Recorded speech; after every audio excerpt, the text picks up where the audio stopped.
Anong day kayo? Day 1. Day 1, the more emotional one. Yes. Oo. And yung, ano yung difference ng day? Sige, ikaw. Sige, anong gagawin? Saan ako titingin, sorry? Kahit saan. Kahit saan.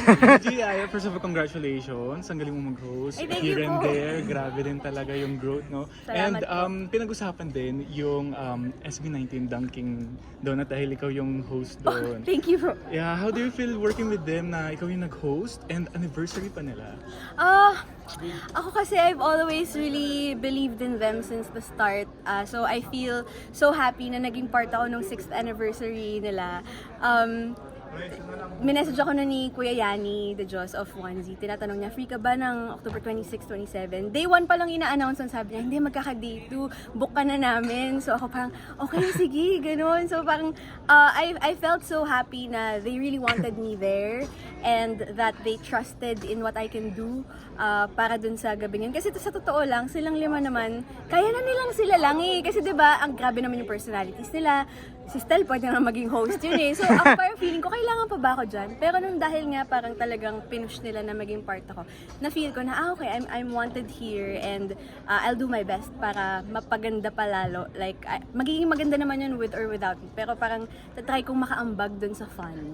Pero grabe, naging colorful kasi yung dunking concert. Nung nandun ka, lalo na yung umpisa, talagang you keep the audience alive. Salamat and na-feel po. ko yun. Thank and you. yung dun sa part na nag-Q&A, tapos parang kaya na nila. Ano yung reaction mo na parang hindi na sila, wala na sa script or wala na sa tanong?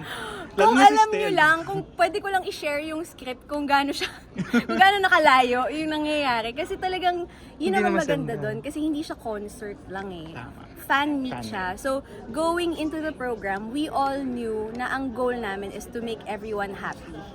And game na game sila, kahit na may mga labag sa loob nilang gawin.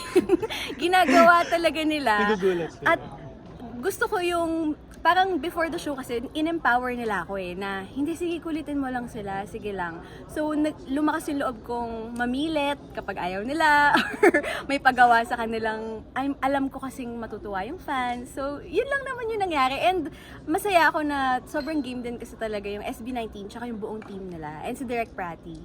Ito tanong ng mga 18 fan. Paano ka naging 18 fan at ano yung parang process mo, paano sa naging idol or Hindi what? ako 18. Wah! Fake news yun. Hindi halata. Hindi. Sobrang fan talaga ako. Before, honestly, sinasabi ko rin naman to before, hindi naman ako fan ng SB19 kasi ang dami ko nang nakitang boy groups na laging nagna-number 1 sa charts, pero nawawala rin or hanggang dun lang. Disband. Oo, na parang sandali lang. So ako, natuto kasi akong hindi ako mag-invest masyado ng emotions pag ganun. Kasi nga mawawala rin. So ako rin may hirapan. But then, when they guested sa Mix Live, Yes. that was the first time I got to meet them and I got to witness their performance. So lahat kami parang, ang galing nga mag-live performance. Pero yun lang, parang for me, okay, marami namang Pinoy na magaling kumanta, magaling sumayaw. So ganun lang din yung tingin ko sa kanila. And then, nung pandemya na, tas ang dami namin interviews sa kanila eh, kasi ang dami lang pinopromote nun. Doon ko nalaman na, sila rin gumagawa ng kanta. Parang doon totally nagbago yung tingin ko sa kanila na, artist, gano'n. Because I think that was Ikako. Kasi pandemya yun eh, diba? That was the song they did for the frontliners, Yeah. gano'n. Tapos parang nagustuhan ko yung vibe kasi parang, okay, sakto dun sa kailangan dong kanta. Positive siya, Timely. nakaka-inspire, timely pa. Tapos nalaman ko dun sa interview, dun lang sa bahay ginawa, parang gano'n. So, doon ako unang na-impress sa SB19 and then doon ko na talaga sila binigyan ng chance sa puso ko. Kasi nung una parang, yun, may walls tayo eh, na parang Kasi ayoko tama. ma-attach masyado kasi mawawala rin yan. Tapos nun parang doon ako nag-let ng guard down na parang, sige na nga, seryosohin ko na nga yung pag-research dito. Tapos nakita ko, ay, ang dami pala nilang songs sa silang gumagawa, Yes, tapos sobrang hands-on creative. nila. And when the mix team met them for the first time sa Mix Live, lahat good words. Walang, kasi syempre, tayo sa showbiz, di ba? Mga pintasera tayo eh. Aminin na natin. Oo. Konting issue lang, lalaki yan na parang, ay, alam mo ba, yung artist na yan, ganito, ganyan, nag-request ng ganito, ganyan. Dominant. Sila, lahat talaga, all praises sa kanila. Ang babait kasi talaga. Tapos, yung sa Mix, recently Mix, you were there? No, No. I wasn't. I'm not part of Mix anymore. Anymore. Graduate na ako since 2022. But syempre, everybody still calls me VJ Ai, Yeah, even me though I'm not a too. VJ anymore. But Yeah. I get it naman, and tanggap ko na medyo Nasa ano mo na matatagalan yun? Mark bago na. mawala Kumbaga yun. nasa Wikipedia mo na yan, nasa bio mo na yan. Oo, parang hindi na mo, sabi nga namin, once a mixed VJ, always a Always a mixed mixed VJ. VJ. So I don't really blame everyone if they say, Because VJ. Luis Manzano was there, nandun din sila. Parang sabi ko, dumaan, yes. nandun ba siya? Oh, anyway, they bagged 4 awards. Tapos talagang grabe din talaga. Eh kasi talagang yung I think hindi naman talaga matatawaran yung voting power ng 18. But I'm really happy na ang dami na ring mga iba pang P-pop groups ngayon, Yeah. ang dami na ring ibang Fancy. artists na ang lakas na rin ng fan base. Sana nga magtuloy-tuloy kasi that's always good news for everyone sa OPM. Pag mas maraming fans na bumoboto, mas maraming fans na sumusuporta in any way they can, that's always good news for us. That's jobs for everyone, di ba? Mas mabuhay ang Pinoy, Yeah. Pinoy, diba? Yes. Sino naman yung bias mo sa SB19? Kung pwedeng tanongin, Nako, laging tanong yan ng mga 18 na nami-meet ko. personally. Oo. Pero ang lagi kong sagot, sinong hula nyo? Oh, Gusto ko muna malaman sinong hula nyo. Stel? Still, Bakit Di ba parehas Stel? kami? kasi pares kayo ng Kasi jive, pares kayo ng- pares kayong oo. bubbly, Alam mo, kaya si nyo Stel, magsama sa isa. Parang may telepathy kami nun. Parang nung sa Nababasa niyo- Dunkin. Yeah, Parang wow. I get it. Oo. But ako kasi, ang personal rule ko, while I'm still working with them, I cannot have a bias. Kasi pag nagka-bias ako, yung attention ko nandun lang. Tama. Tsaka baka Agree. maging, yun yung kinakatakot ko. Kasi training ko talaga sa mix. Ang training sa akin ng mga naunang VJs, you have to treat everyone equally and fairly. Kasi dati wala pa naman P-pop groups masyado. Yeah, yeah. Banda yung training ko eh. Exactly. Sa banda, ako gusto ko sa interviews, kahit mga bahista, mga drummer na usually hindi nagsasalita, Salita. kailangan kong kausapin, gusto kong pinapagsalita sila. And kita ko sa comments eh, biglang, ay, VJ, ay, thank you, pinagsalita mo si ganito. Kasi usually sino hindi papansin? nagsasalita yan. So, yun yung training ko the whole time. So, ngayon nasa P-pop groups ako, nadadala ko yun na dapat fair ako sa lahat. So, if I reveal my bias, parang feeling ko, maiiba yung viewing experience sa mga tao. So, I try to avoid it para lagi nag-enjoy lang sila. Go-to song mo na lang sa kanya. Go-to song ng SB? Sa ngayon,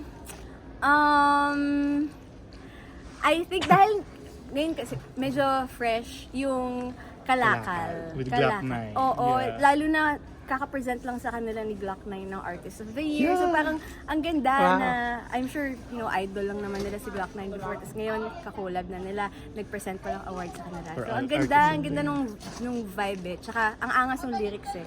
Lapag ang ipon pag kami nagtitinda. Titinda. Which is so true. Yeah. Diba? Iba talaga yung creative minds nila. Yeah. Message mo lang sa kanila because they celebrating anniversary. May message sa Anniversary. SB19. Yeah. Parang di kaya nagbigay ng message during the, I think? Ay, or- oo, wala akong Oh, yeah. message. Oo Now nga, that's the no. time. Sixth Parang ayoko anniversary. naman kasi umiksena. Kaya kasama nga lang ako sa group picture. Sabi ko, I no. saw it. Pero So, yun lang nalapitan yan. ka talaga. Message ko sa SB19. Thank you sa lahat ng trabahong binibigay niyo sa akin. Hindi kasi ang dami talaga. Ikaw lagi. Oo, nahihiya ako. Parang sabi ko, dapat ata may commission na kayo sa mga projects na binibigay niyo sa akin. SB19, not to pressure you, but really the success of the whole industry, lahat ng to, kayo yung nagsimula, itong P-pop industry, kaya ang dami nag-invest sa mga bagong P-pop groups. Alam naman ang lahat yon. So, thank you for that, and thank you for still staying hanggang 6 years. Hindi ako na broken-hearted. Hindi na sayang yung pag-invest ko ng emotion sa inyo. Ano ba? Hindi ako magaling sumagot, sorry. Message ko sa SB19, excited na ako sa simula at wakas. At sana huwag kayo mapagod. Sana pagpatuloy nyo pa rin yung pag-take care sa health ninyo. Ako parang siguro as a tita. Yun yung mas concern ko, yung longevity nila. Sana take care of yourselves now so that you can do this for a longer time and you can make more people happy, you can make more 18 happy, and you can achieve your goal talaga na maging successful globally. Yeah. And 18 loves you so much, Ay, yung mga fans thank talaga. you. Yeah. Thank you very With the much. VJ Aya, one question, it's an issue kasi yung mga comment section kasi pinagsasabong ang Beanie and SB19. Kesyo ganito, ganyan. What's your take? Oh, well, okay, for full disclosure, kapatid ko ang mga Beanie members sa Star Magic and ABS-CBN, SB19, given naman na I love them also. So, syempre, ako, ano ba, galing kasi ako sa, basketball courtside reporter ako before. Yeah. And gamer din ako. Sanay ako sa mga nagka-clash na mga iba-ibang opinion. So, hindi na sa akin bago yan. For Aware ka me, it's really part of it. And gustuhin ko man sabihin na, huwag niyong gawin yan. Alam kong imposibleng mawala yan kasi part na rin yan ng pag-enjoy nila nung buong event. So, parang sa akin, okay lang. Kumbaga showbiz hindi ko culture sure na kung- rin kasi. Oo, parang okay lang kasi the more na pinag-uusapan sila, the better. Ako I mean, looking at it sa bigger picture. Publicity.